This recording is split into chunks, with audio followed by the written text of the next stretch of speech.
Story number 1. The Dollmaker's Curse. In a small forgotten village at the edge of a dense forest, there was a decrepit old shop that no one dared to enter. The sign above its door read, "Mortimer's Dolls," though the paint was so weathered it was barely legible. The villagers spoke in hushed tones about Mortimer, a reclusive doll maker who had vanished decades ago. Some claimed he was a genius who crafted lifelike dolls that could rival reality. Others whispered of dark arts and cursed creations. Despite the warnings, Amelia, an amateur filmmaker with a penchant for the macabre, decided to visit the village to document the legend for her online series. When Amelia arrived, the village was eerily quiet. The streets were empty and the locals avoided her gaze when she asked for directions to the dollmaker's shop. "Leave it alone," one elderly man warned. "The shop takes what it wants. Don't let it take you." Amelia dismissed the warnings as folklore, excited by the prospect of uncovering something truly unique. With her camera in hand, she approached the shop just as the sun began to set. The door creaked loudly as she pushed it open, revealing a room filled with rows of dolls in various states of decay. Some were pristine, their glass eyes glinting in the dim light. Others were cracked and faded, their painted faces peeling away. The air was thick with dust, and the faint scent of wood and varnish lingered. "Creepy as hell," Amelia muttered, turning on her camera. As she filmed, she noticed something odd.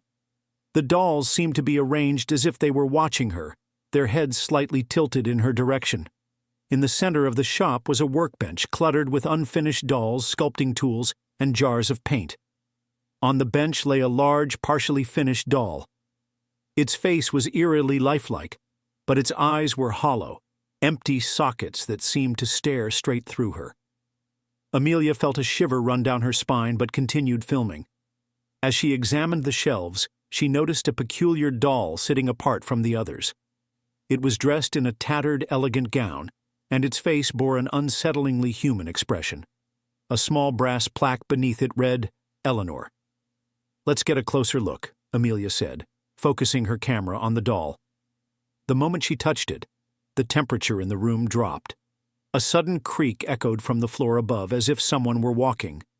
Her breath caught, and she turned toward the staircase leading to the second floor. "Hello?" she called out, her voice trembling. No response. Determined to capture everything, Amelia climbed the narrow staircase. The upper floor was darker, the air heavier. Here, the dolls were even more lifelike, their eyes gleaming in the dim light.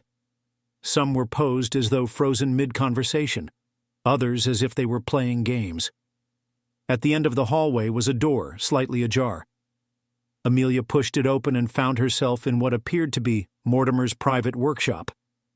The room was immaculate, as though it had been frozen in time. On a pedestal in the center of the room stood a single doll, larger than any of the others.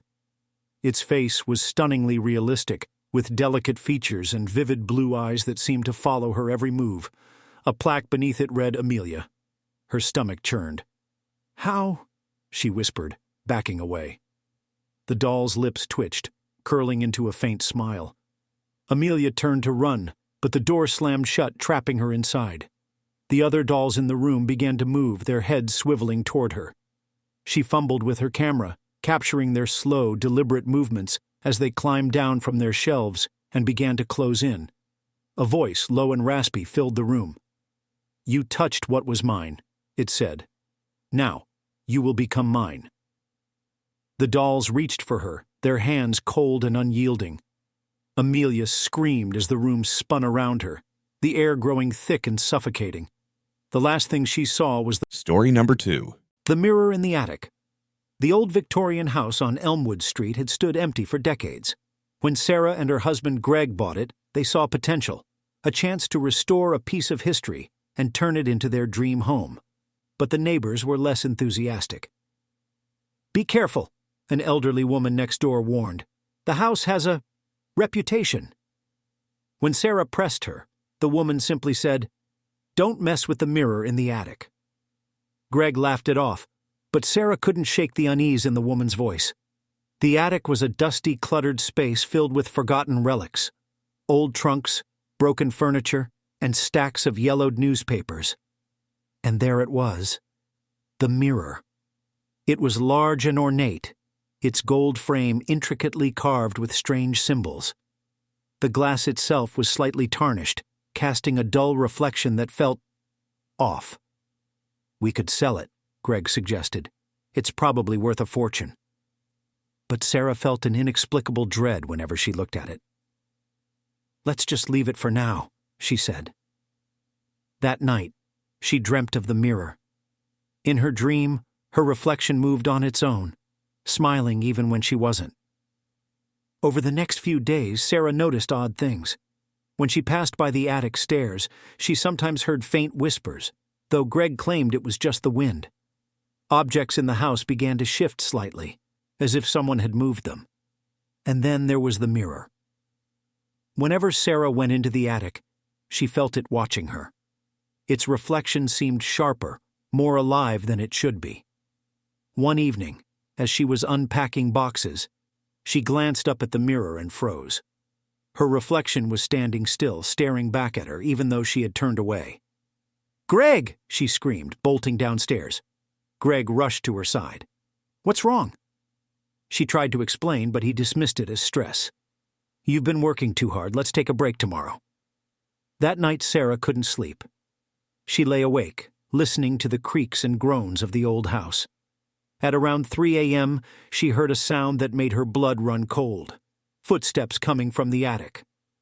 Sarah nudged Greg awake. "There's someone upstairs." Greg grabbed a flashlight and reluctantly climbed the attic stairs, Sarah close behind him. The attic was empty, but the mirror was different. Its surface seemed darker, almost liquid, and faint shapes moved within it. "Probably just shadows," Greg muttered, though he sounded unsure.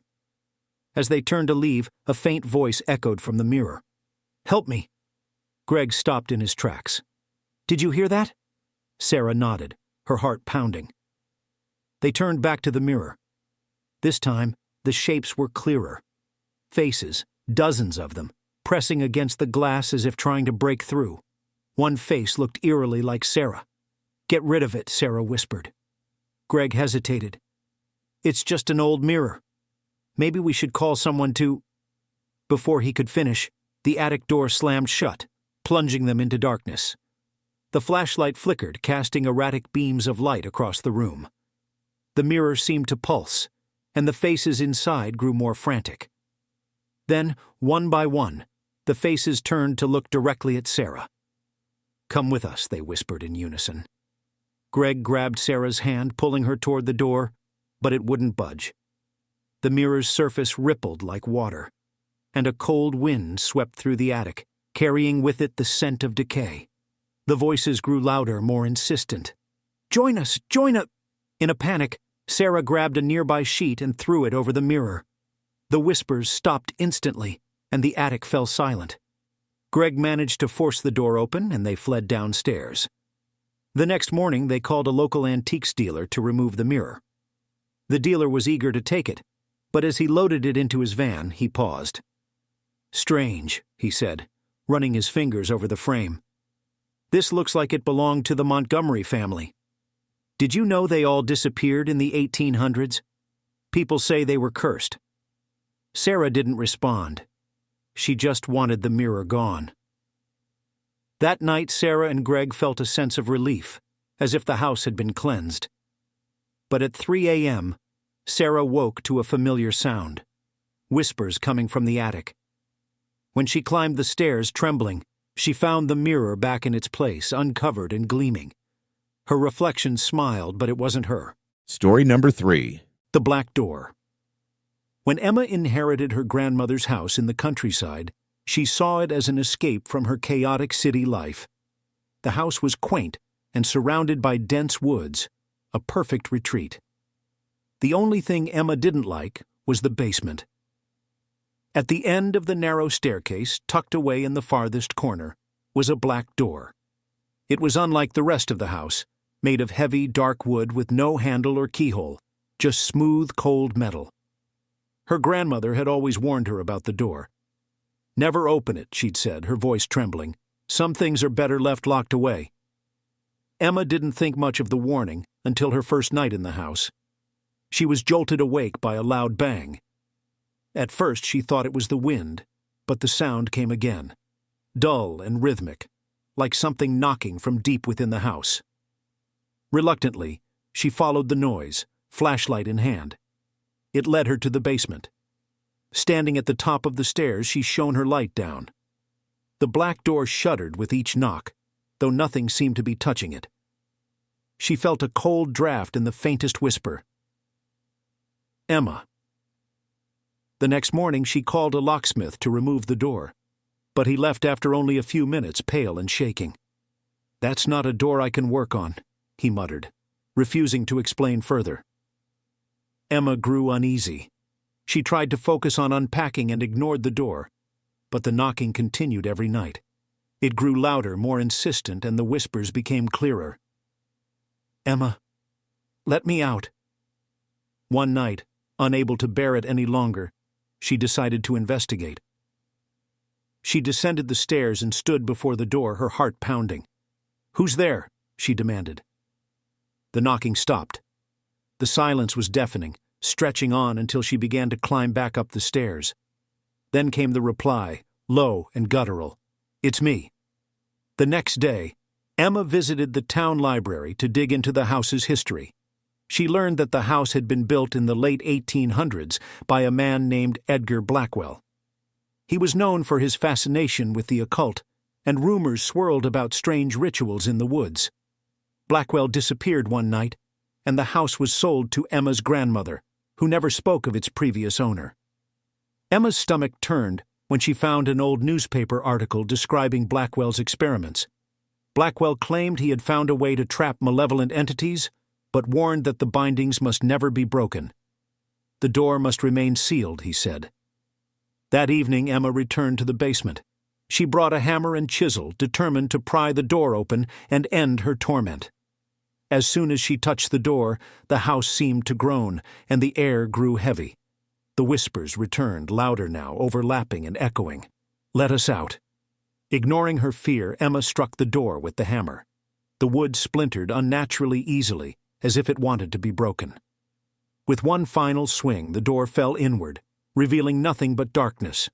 The basement filled with an icy wind that extinguished her flashlight. Shadows spilled out from the doorway, swirling and coalescing into shapes, twisted, inhuman forms with glowing eyes and claw-like hands. Emma stumbled back as the figures emerged, their voices a cacophony of rage and hunger. Free. At last. She scrambled up the stairs, slamming the basement door shut and locking it. The house shook as if in protest, the walls groaning and the lights flickering. But the shadows seeped through the cracks, spreading through the house. Emma fled into the woods, her breaths ragged and her mind racing. When she looked back, the house was dark, its windows like hollow eyes. But she wasn't alone. The whispers followed her into the forest, growing louder with every step. The last thing she saw was a pair of glowing eyes in the darkness before everything went silent. Days later, the neighbors noticed Emma's car still parked in the driveway, but she was nowhere to be found. When they entered the house, they found the black door restored, pristine and unbroken. And faintly, if you stood close enough, you could hear her voice behind it whispering, "Don't open it."